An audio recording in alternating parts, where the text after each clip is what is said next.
Students, today our topic which I am going to deliver or discuss before you is organization of data for 11th class economic students. Here that word is data. Data collected in its original form by an investigator in an investigation is called raw data. यानी investigator जो investigation के दौरान अपनी investigation के दौरान जो data collect करता है उसको हम रॉ डाटा कहते हैं.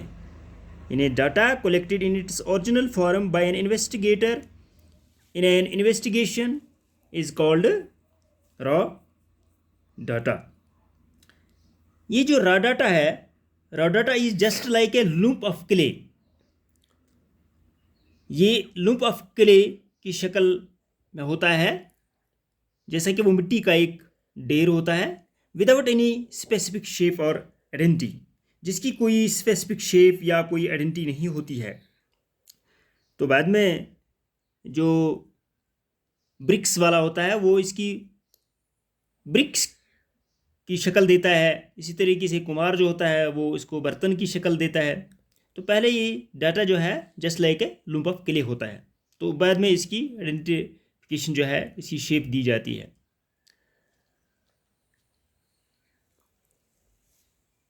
Now data are to be organized before these are presented for final observations और कंक्लूजन्स. अब डाटा को जो है ऑर्गेनाइज करना पड़ता है. मैंने प्रेजेंट करने से पहले इसको पहले ऑर्गेनाइज करना पड़ता है. Now what is then organization of data. तो ऑर्गेनाइजेशन ऑफ डेटा क्या हो गया थे फिर. Organization of data refers to the arrangement of figures.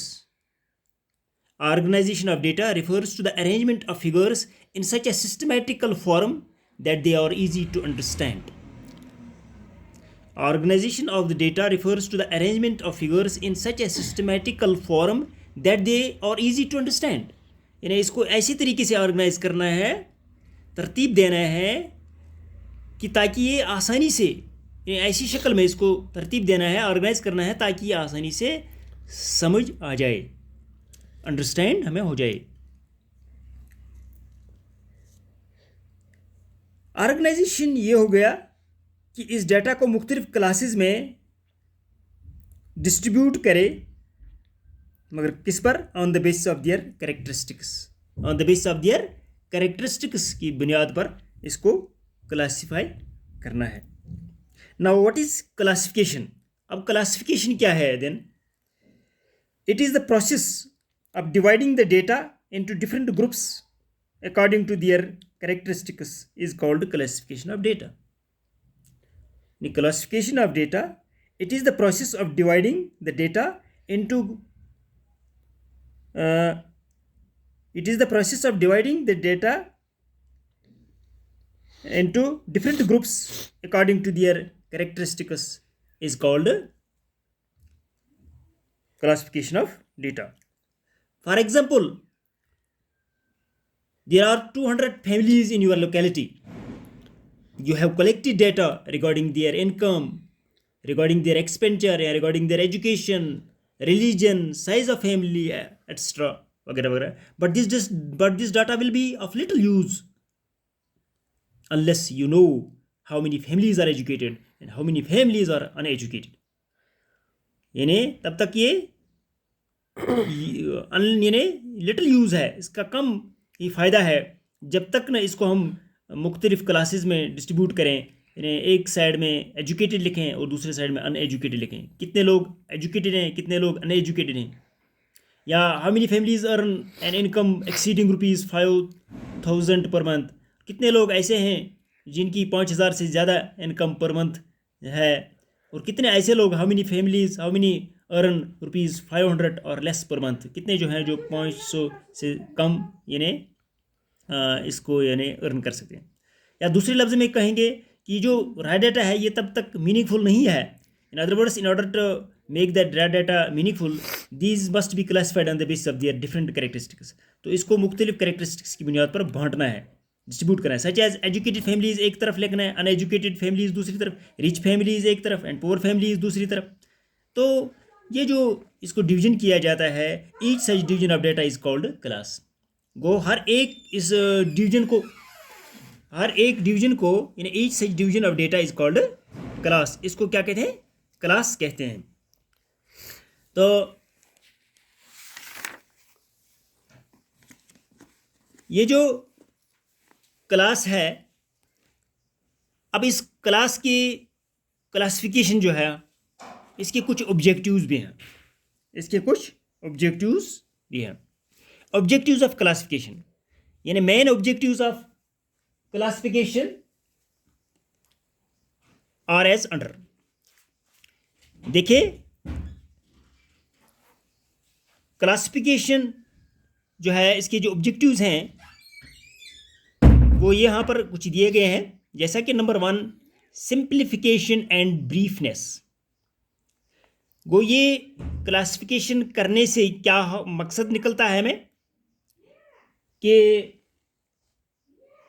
ये एक तो classification makes data precise and easy, यानी इससे डाटा जो है प्रिसाइज एंड इजी बनता है या सिंपल और ब्रीफ बनता है, मुख्तसर। यानी main objective of classification is to present data in a form that appears to be brief and simple. यानी ड्यू टू क्लासिफिकेशन, यानी क्लासिफिकेशन की वजह से ये जो डेटा है ये एक बनता है प्रिसाइज एंड क्या नाम है इसका, इजी बनता है, या सिंपलिफिकेशन या सिंपल बनता है, ब्रीफ एंड सिंपल बनता है।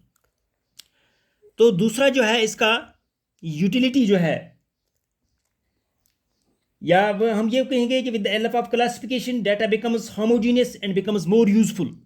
ये होमोजीनियस भी बनता है एंड मोर यूजफुल भी बनता है। या हम ये कहें classification enhances utility of the data as it brings out similarity within the diverse set of data. Classification जो है ये यूटिलिटी को बढ़ाता है, काम को बढ़ाता है डेटा के, और इसको सिमिलरिटी में लाता है with in the diverse set of data में। तो तीसरा जो इसका ऑब्जेक्टिव है ये डिस्टिंक्टिवनेस है, डिस्टिंक्टिवनेस है तीसरा इसका। यानी due to classification special difference of data becomes much more clear, much more clear बनता है डिस्टिंक्टिवनेस से। या classification renders obvious differences among the data more distinctly. तो चौथा जो इसका है कंपेरेबिलिटी, कंपेरेबिलिटी यानी कंपेरेबिलिटी में due to classification data can be compared and estimated. यानी इसको कंपेयर भी किया जाता है और एस्टिमेट भी किया जाता है। किसकी वजह से? क्लासिफिकेशन की वजह ही से। Due to classification data becomes comparable and estimative. Due to classification data can be compared and estimated. और पांचवा जो है साइंटिफिक अरेंजमेंट जो यहाँ पर है, यानी due to data get a scientific base due to organization of data under classification. Classification facilitates arrangement of data in a scientific manner which increases their reliability. तो छठा जो है ऑब्जेक्टिव इसका है, ये क्लासिफिकेशन करने का क्या मकसद है हमें। ड्यू टू क्लासिफिकेशन, यानी classification makes data attractive and effective. Data classification से अट्रैक्टिव भी बनता है और इफेक्टिव भी बनता है। Classification makes data more attractive and more effective, इससे बनता है क्लासिफिकेशन। ये थे क्लासिफिकेशन के ऑब्जेक्टिव्स, यानी जो इसके मकसद थे, फायदे हैं जो है इसके। तो इसके साथ ही जो है characteristics of a good classification भी हैं यहाँ पर।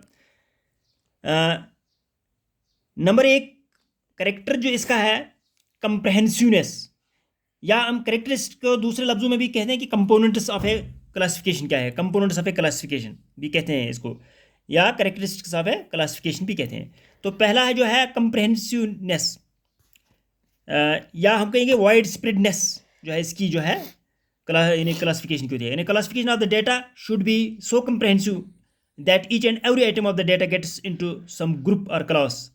No item should be left out. कोई आइटम नहीं रहना चाहिए, बल्कि हर एक आइटम इसके अंदर आना चाहिए. तो इसमें ये कंप्रिहेंसिवनेस है या वाइड स्प्रेडनेस है.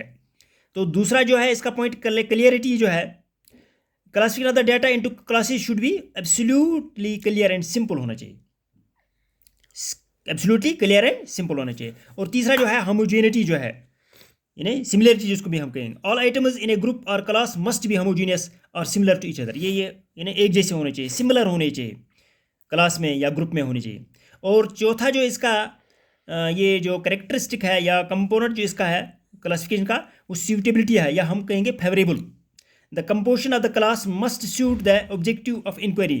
For example, in order to determine the income and expenditure of students in a school, their classification on the basis of weight or marital status would make no sense. The data must be classified on the basis of different levels of income and expenditure. तो इसी तरीके से जो पांचवा इसका जो characteristic है इस क्लासिफिकेशन का, वो स्टेबिलिटी है. स्टेबिलिटी यानी पायदारी जिसको कहते हैं. A particular kind of investigation should be based on the same set of classification. This base should not change with each investigation. यानी ये बेस जो है और एक इन्वेस्टिगेशन के साथ बदलनी नहीं चाहिए. और छठा इसका जो है कंपोनेंट जो है इस क्लासिफिकेशन का या करेक्टरिस्टिक जो है इसका, वो इलास्टिक है या इलास्टिसिटी हम कहेंगे. Classification should be elastic. ये इलास्टिक होना चाहिए. यानी there should be scope for change in the classification matching with the change in the purpose और ऑब्जेक्टिव ऑफ आवर स्टडी. यानी ये इलास्टिक होना चाहिए, ये साथ साथ बदल भी सकता है.